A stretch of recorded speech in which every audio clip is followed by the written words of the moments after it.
Сайн байцгаана уу хүүхдүүд ээ. Өнөөдрийн 6 дугаар ангийн биологийн хичээлээр бид нар амьд биеийн үндсэн шинж сэдвийг судлах гэж байна. Энэ сэдвийн хүрээнд амьд биеийн үндсэн шинжид тулгуурлан амьдралын үйл ажиллагааг тайлбарлах гэсэн суралцсан зорилтыг судалнаа. За багш нь та нарт өдөр тутамд тааралдаг, та нарын сайн мэдэх зүйлсүүдийг харуулъя. За энэ самбар дээр наасан зүйлсээс та бүхэн амьд биетийг нь ялган сонгоорой.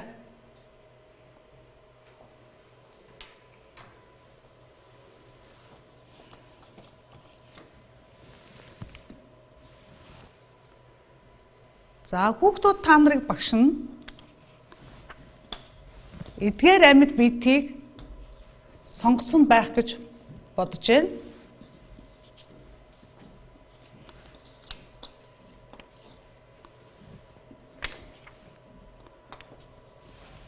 За тэгвэл хүүхдүүд та нарын сонгоогүй биетүүд бол амьгүй биетүүд байх нэ. За та бүхэн эдгээр амьд биетийг ямар шинжээр нь тулгуурлан амьгүй биетээс нь ялгасан бэ? За өмнөх ангид та нар амьсгалах, хооллох, хөдлөх, үржих гэсэн амьд биеийн шинжүүдийг үзсэн бөгөөд энэ шинжүүд дээр тулгуурлан эдгээр амьд биетээ ялган сонгосон байхаа гэж бодож байна. За тэгвэл өнөөдрийн хичээлээр бид нар амьд биетийн үндсэн шинжүүд болох амьсгалах, хооллох, хөдлөх, үржих гэсэн шинжүүд дээр мөн ялгаруулах, сэрж мэдрэх гэсэн үндсэн шинжийг судлах гэж байна.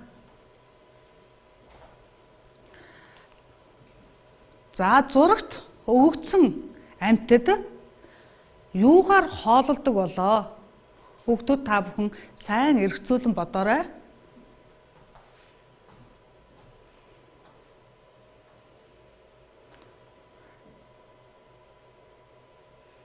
За хүүхдүүд та нарын бодсон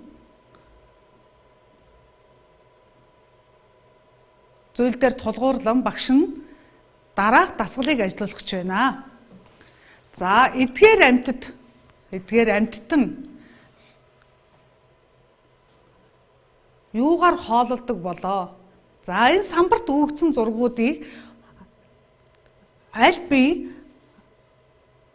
биетээр хооллохыг хооронд нь сумаар холбоорой.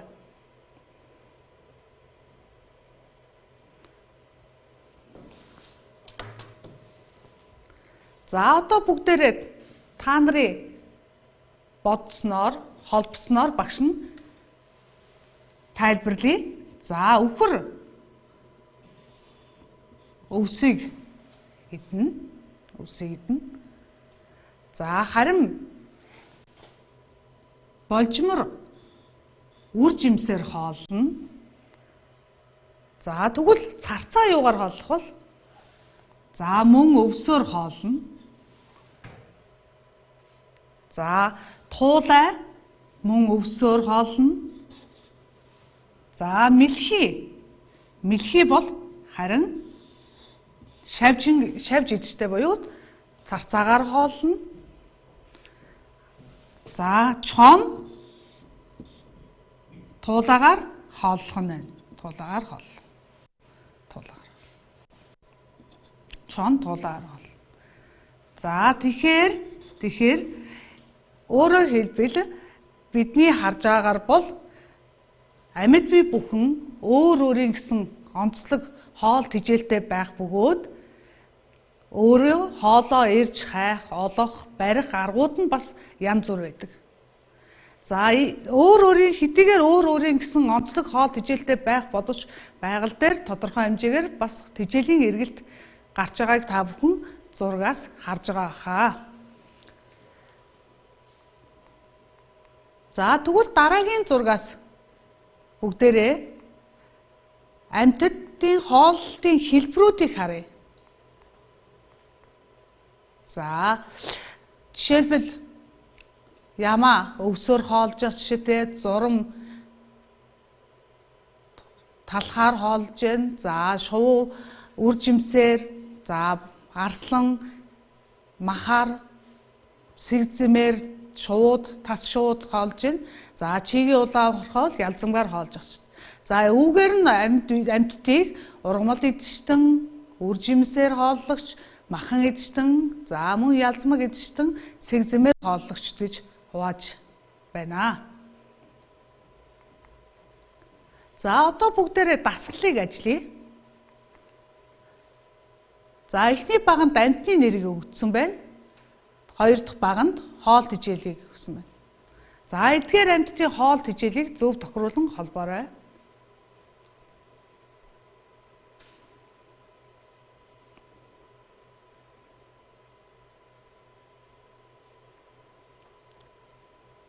За хүүхдүүд та нар тохируулсан байх. Одоо бүгдээрээ тулган харцгаая. Оцон шувуу далай тэнгист амьдардаг. За ийм учраас усанд амьдардаг загсаар хоолно. За хонь өвсөөр, болжмор царцаагаар, хэрэм самраар, тоншуул модонд байгаа өт авгалдаагаар хоолно. За загас замгаар. За гэхдээ энд бол ургамал идчтэй загсыг авсан байна. Мөн махан идчтэй загас байгаа. За цоохор ирвс бол махан идчтэй бөгөөд гөрөөсөөр хооллож байна. За хүүхдүүд та нар ингэж холбосон байх гэж бодож байна.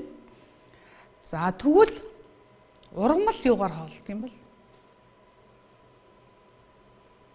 За амьтад бол өөрсдөө хоол хичээлээ барих, эрэх, хайх, идэвхтэй хөдөлгөөн хийж олж хахад ургамал бол идэвхтэй хөдөлгөөн хийдэггүй учраас хоол хичээлээ яаж олж авдаг юм болоо? За үнийг бид нар дараагийн ангиараа илүү тодорхой судлах болно. Тэгвэл ургамал амьтны олж авсан хоол хичээл юунд зарцуулагддаг юм бол? За тэгэхээр хоол хичээл нь амьд биеийн хэрэгцээд бүх бодис эрчим хүчний үндэс болдог. Хоол хичээлээс авсан шин бодис эрдэс тэдгээр давлагдах эрчим хүч нь ургамал амьтны эд эсэд нийлэгжиж өсөлт, хөгжилт, үржилт нь ашиглагддаг байна.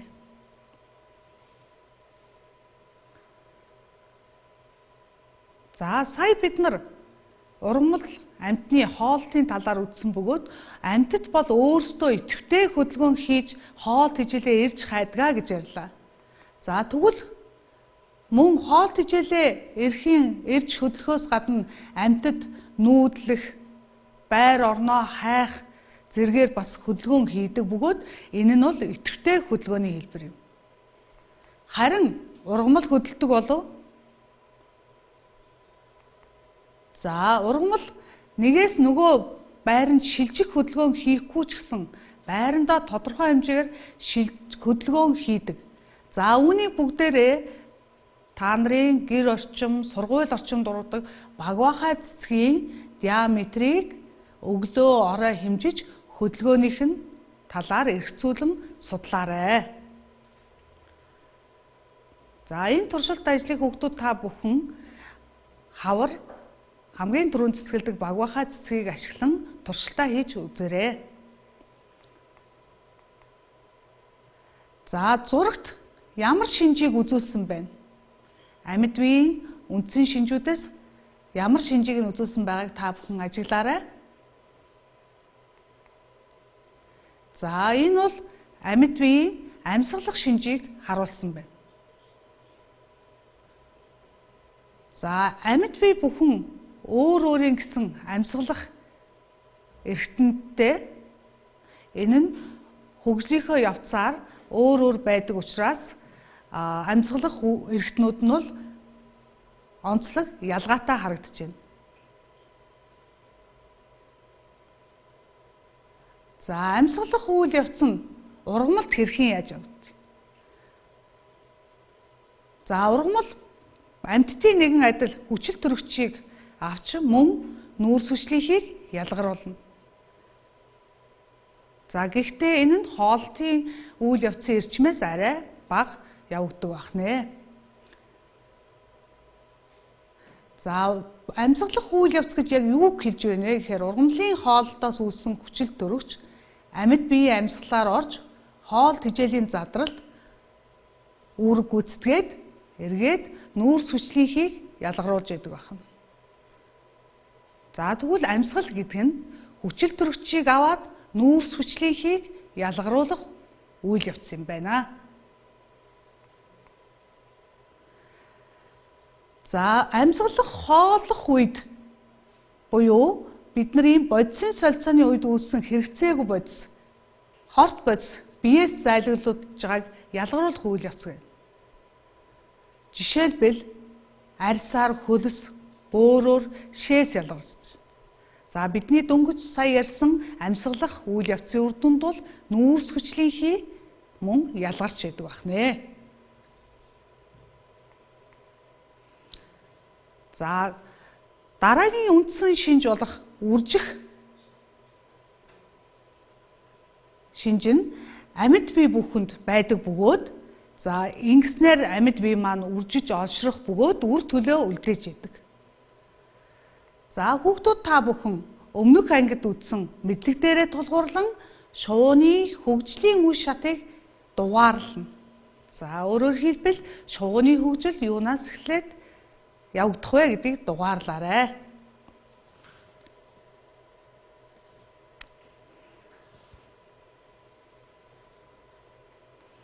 За нэгдүгээрт өндөг, хоёрдугаарт нь ангаахай, гуравдугаарт нь дэгдээхээ, дөрөвдүгээрт нь биегүйцсэн шувуу.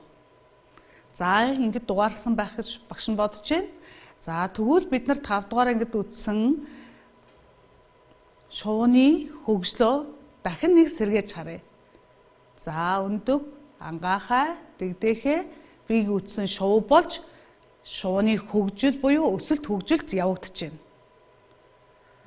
За энэ үе шат бол тодорхой үе шатуудыг дамжин явж байгаа бөгөөд үүний дараа дахианы хөгжлийг харьцуулан харах юм бол дахиа өндөгөөс дэгдээхээ биегүйцсэн дахиа болон хөгжиж байна.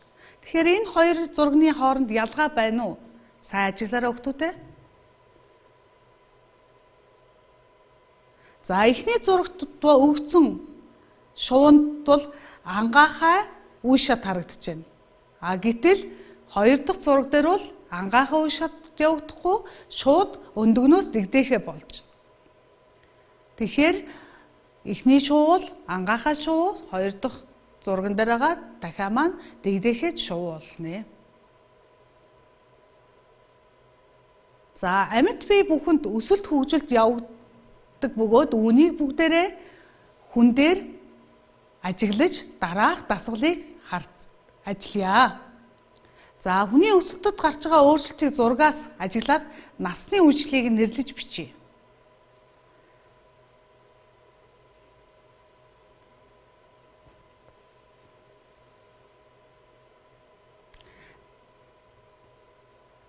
За хүүхдүүд та бүхэн өөрсдийнхөө өмнө үтсэн мэдлэгдээр тулгуурлан насны үечлүүдийг нэрлээрэй. За эхний зураг дээр бол нялх нас. Хоёр дахь зураг балчир нас. За дараа нь бага нас. За дөрөв дахь зураг өсвөр нас, дараагийнх нь залуу нас, эдэр нас, мөн өтөл насыг дамжин хүний хөгжлийн үе шатууд явж байгааг харуулсан байна. За тэгвэл амьд бие бүхэн өсөж хөгжин томорч байдаг байх нэ. За амьд биеийн бас нэг чухал шинж бол сэрж мэдрэх буюу гадны цочролд хариу үйлдэл үзүүлэх үйл явц юм аа. За хүүхдүүд та бүхэн зургийг ажиглаад ямар үйл явц явж байгааг сайн хараарай. За эхний зурагт чигийн улаан хорхой гадаад хэсэг буюу арьсанд хүрэхэд чигийн улаан хорхой цочирч хөдлөх буюу булчингийн үйл ажиллагаагаар агшиж сунж байна. Харин хоёр дахь зурагт бол нарны гэрлийн нөлөөгөөр бидний сайн мэдэх тасалгааны ургамал болох унтаахай гэрэлтэй үед навчаад дэлгэх харанхуйд бол навчаа хомих ийм үйл явц явагдаж байна. За 3 дахь зурган дээр бидний биед гадны нөлөөгөөр цочрох үйл явц явж байна. За жишээлбэл бид халуун зүйлд гараа хүрэхэд маш хурдан татаж авдаг. Тэгэхээр тэр гадны цочрогчд арьс сочирч бид нар халууныг мэдэрч яах гэсэн. За ийм үйл явцыг бол сэрж мэдрэх гэж нэрлэнэ. За тэгэхээр хүрээлэн буй орчны цочрогчд гарч байгаа өөрсдийг мэдэрч түүнд хариу үйлдэл үзүүлэхийг л сэрж мэдрэх үйл явц гэж хэлэх нэ. За одоо хүүхдүүдээ өнөөдрийн хичээлээ баттган нэгэн үгийн сүлжээг өгөлцгөөе.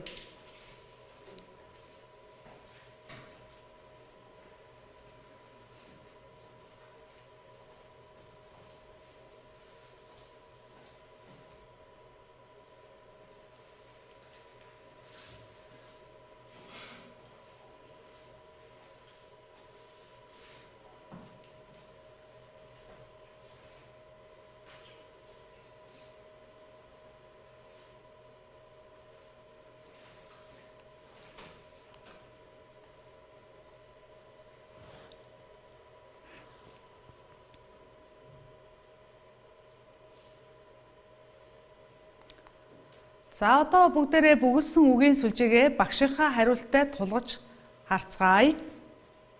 За нийтх асуулт нь хүний амьсгалаар авдаг хий хүчил төрөвч, хоёр дахь нь ургамлын хооллох үйл явцад оролцдог хий нүүрс хүчлийн хий, гурав дахь нь сэг зэмээр хоолдог шувуу, тас. За дөрөв дахь нь ургамлын хооллох явцад чухал үүрэгтэй хүчин зүйл юу ах вэ? За нарны гэрэл, тав дахь нь шууны үр хөврөл, өндөг, 6 нь халуун зүйлд гараа хүргээд татаж авах нь амьд биеийн ямар шинж вэ? За мэдрэх, 7 нь махан эдштэн амьтан, чон, за 8 нь амьд бие дүүссэн хэрэгцээгүй бодис биеэс гадагшлахыг ялгаруулах үйл явц гинэ.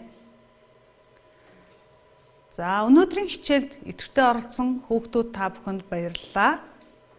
Хүүхдүүд та нар амны маска тогтмол хэрэглээрэй.